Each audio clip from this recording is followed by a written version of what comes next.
पहले देखिए हमारे पास कक्षा क्या होती है, 7 कक्षा होती हैं।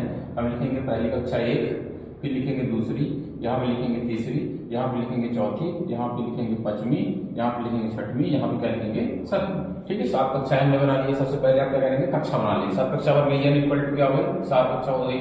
7 कक्षाएं बना ली। अब कक्षाओं के अंदर हम क्या करेंगे, 4 उपकोष डिवाइडेशन करेंगे। तो पहली कक्षा में क्या करेंगे, हम एक गोला बनाएंगे। पहली कक्षा में ऐसा उपकोष होता था, हम एक गोला बनाएंगे, हमने एक गोला बना लिया। दूसरी कक्षा में हम 2 गोले बनाएंगे, इसके जस्ट सीधे क्या करेंगे, 2 गोला बना लेंगे। तीसरी कक्षा में क्या करेंगे, 3 गोला बनाएंगे। एक यस को दर्शाएगा, एक पी, एक यस पी, और तीसरी में यहाँ पे क्या रहेगा, डी हो गया। चौथी में 4 गोले बनाएंगे, 1 2 3 या फिर 4 गोले हो गए। पांचवें में भी 4 गोले बनाएंगे, 1 2 3 4 गोले हो गए। फिर छठवें में भी 4 उपकोष होता है, 1 2 3 4 हो गए। फिर सातवें में भी 1 2 3 4। अब देखिए 4 उपकोष होते हैं, तो हम यहाँ पे लिखेंगे ऐसे उपकोष, ये है, ये उपकोष की पूरी सीरीज पी है, ये पूरी क्या हो गई आपकी डी की है, और पूरा एक सीरीज क्या हो गई एफ की हो गई। इस तरह से हम आसानी से बना लेंगे। ठीक, ये कंप्लीट हो गया। अब हम इसमें क्या करेंगे, इसको पटरी के सहारे, इस सारे पटरी के सहारे जस्ट इसको इस तरह से दीर्घ निशान बनाएंगे, और इसी जस्ट समानांतर, इसी रेखा के समानांतर रेखा खींचेगी पटरी इस तरह से।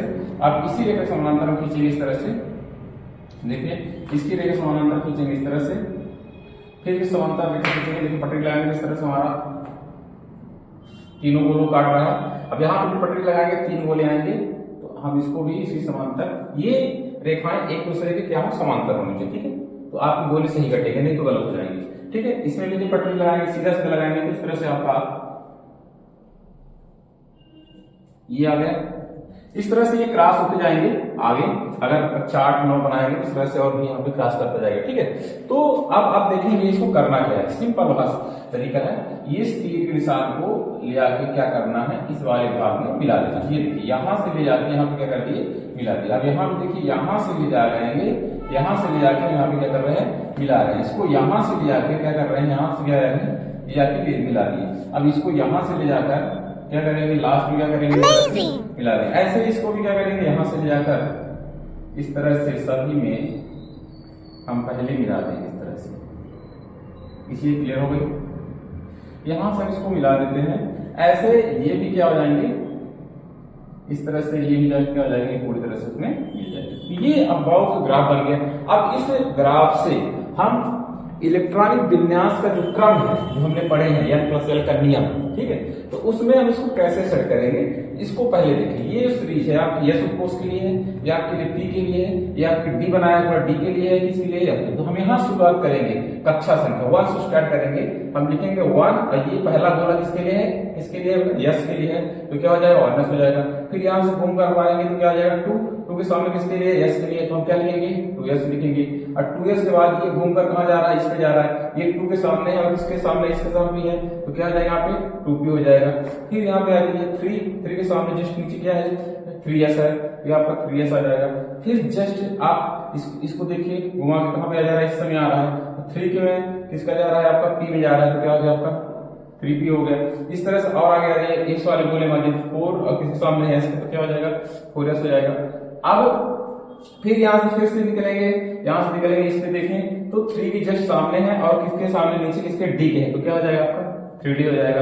अब इस गोले से जस्ट आगे आ जाएंगे, इस गोले में आ जाएंगे, 4 के सामने है, 4 के सामने ये वाला गोला, और जस्ट नीचे गया P के है, तो क्या हो जाएगा आपका 4P हो जाएगा। और फिर आगे इससे इस गोले में 5 है, अब 5 के नीचे क्या S है, तो क्या हो जाएगा 5s हो जाएगा। अब इसके तीर में आप आगे चले जाएंगे तो कहाँ पे जा रहे हैं, जाते जाते कहाँ जा रहे हैं, इस पे आ गए। तो इस पे देखिए 4 के जस्ट सामने नीचे क्या है, 4 के सामने नीचे क्या है, D, तो क्या लिखेंगे आपके 4D हो जाएगा। तो इस तरह से हम इसको आगे करते जाएंगे। इस तरह इस गोले पे आ जाएंगे, इसके C यहाँ पे 5, और यहाँ पे क्या हो रहा है P, तो क्या हो जाएगा आपका 5P हो गया। सॉरी, यहाँ पे क्या हो गया 5P हो गया।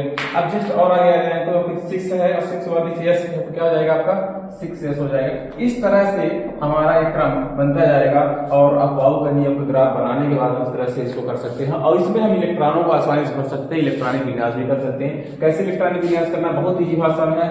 आप यस 4 उपकोष होते हैं, S P D 4 उपकोष होते हैं। 4 उपकोष पे आपको पता है कि S में अधिकतम कितने इलेक्ट्रॉन भरे जा सकते हैं, तो यस में अधिकतम 2 इलेक्ट्रॉन भरे जा सकते हैं। पी में कितने भरे जा सकते हैं, पी में अधिकतम 6 भर सकते हो, और डी में कितने भर सकते हो, 10 भर सकते हो, और एफ में अधिकतम कितने इलेक्ट्रॉन जाएंगे, 14 के लिए जगह खाली होता है, इसमें 10 के लिए जगह खाली होता है। तो आपको किसी का भी इलेक्ट्रॉनिक विन्यास करना है तो आसानी से कर सकते हो। एग्जाम्पल मान लो हमने सोडियम का इलेक्ट्रॉनिक विन्यास करना है तो कैसे करोगे, तो सोडियम का इलेक्ट्रॉनिक विन्यास करने के लिए परमाणु क्रमांक देखो कितना है, सोडियम का 11, तो 11 सोडियम का इलेक्ट्रॉनिक विन्यास, तो उसको क्या करेंगे, भरेंगे क्रम से। तो यहाँ पे आपको पता है कि एस में अधिकतम कितने जाते हैं, 2 इलेक्ट्रॉन, तो यहाँ पे क्या भर देंगे, 2 भर देंगे। 2s में कितने जाएंगे, 2 जाएंगे, फिर 2p कितने जाएंगे, 6 हो जाएंगे, तो कितने हो गए, 6 4 10 हो गए। अब यस में इसके आगे जाना चाहिए 2 इलेक्ट्रॉन, क्योंकि यस में 2 जाता है, लेकिन हमारे पास एक ही इलेक्ट्रॉन बचेगा, क्यों, क्योंकि 11 इलेक्ट्रॉन थे और 10 हमने भर दिया, तो क्या हो जाएगा, ये आपका इलेक्ट्रॉनिक विन्यास कंप्लीट हो गया। इस तरह से 118 तत्व हैं, आप आसानी से इलेक्ट्रॉनिक विन्यास कर सकते हो, बहुत ही इजी भाषा में। अगर आपको इसके संबंधित L + L का नियम पढ़ना है, देखना है, तो आप हमारे अगले वीडियो में जरूर बने और देखेंगे।